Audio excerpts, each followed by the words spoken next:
Lottie Mwale was born in Kitwe, Zambia, then Northern Rhodesia, on 14th April 1952. He grew up in Wusakile and went to Ndeke Primary School. He lived close to Scrivener Stadium, the home of Rokana United, and had a keen interest in football, playing as a goalkeeper in neighborhood matches. He also exhibited musical ability by playing drums in his early teens and harbored ambitions of making it in the mainstream music industry. After taking up boxing for fun, his friends noticed his natural ability and talked him into taking it up seriously, so he decided to put his hands to different use. His brother-in-law was a professional boxer, Jackson Mambwe.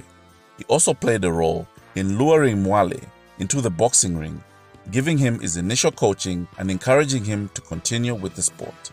Mwale's mother was not happy with his chosen path, but then she realized that he had his heart set on this career in boxing. She gave in and started supporting him. Mwale began his career at Rokana Amateur Boxing Club in Kitwe and first entered the ring when he was 16. He soon fell in love with the sport, and by the time he joined Zambia Army-sponsored Green Buffaloes Boxing Club, he was already a formidable amateur boxer. He reigned as middleweight champion in East and Central Africa and was appointed captain of the Zambia national boxing team in 1973. That same year, Zambia's new golden boy, who would be known for some controversy during his career, sparked off a row with officials during a triangular boxing tournament involving Zambia, Kenya, and Zaire, when he lost a fight against a Kenyan boxer and later claimed that he just didn't want to win. An inquiry was almost instituted until Mwale apologized. Mwale turned professional in April 1977 under Scorpio Promotions, turning down a 5-year contract in the United States of America, saying he wanted to fight for the Commonwealth and African titles before thinking of something bigger, and hoped to move from middleweight to heavyweight division.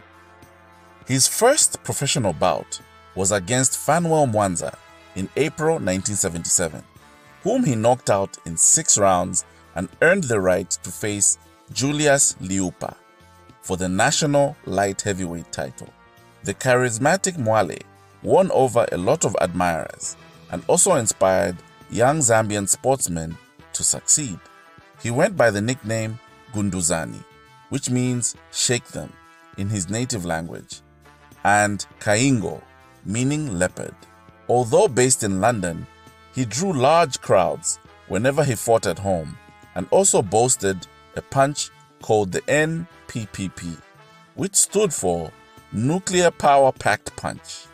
His lifestyle outside the ring also made headlines, as he loved to party and often moved with a large entourage of hangers-ons, who he generously bought drinks for. He won the WBC International Lightweight Heavyweight title on 20th December 1990 against Ghana's Sugar Ray Akwae. His career fight record was 44 fights won, with 34 knockouts, and lost 9 fights, with 4 of these coming in his last 6 fights. In 1999, he was diagnosed with Parkinson's disease. On 17th August 2001, the London-based Boxing News reported Mwale's death, painting a grim picture of his poverty-stricken death. When Mwale, who was very much alive, complained that the story had led to the WBC stopping his pension, the magazine retracted the article with an apology, calling it a horrendous error on their part. After a 6-year battle with Parkinson's disease, Mwale died on 18th October 2005 in Lusaka. Zambian President Levi Mwanawasa described him as a national hero, and in November 2008, the WBC announced plans to construct a boxing school in Lusaka in his honor. On 24th April 2013, Mwale's remains were exhumed from Lusaka's old Leopards Hill Cemetery and reburied at Leopards Hill Memorial Park, a resting place befitting a Zambian hero.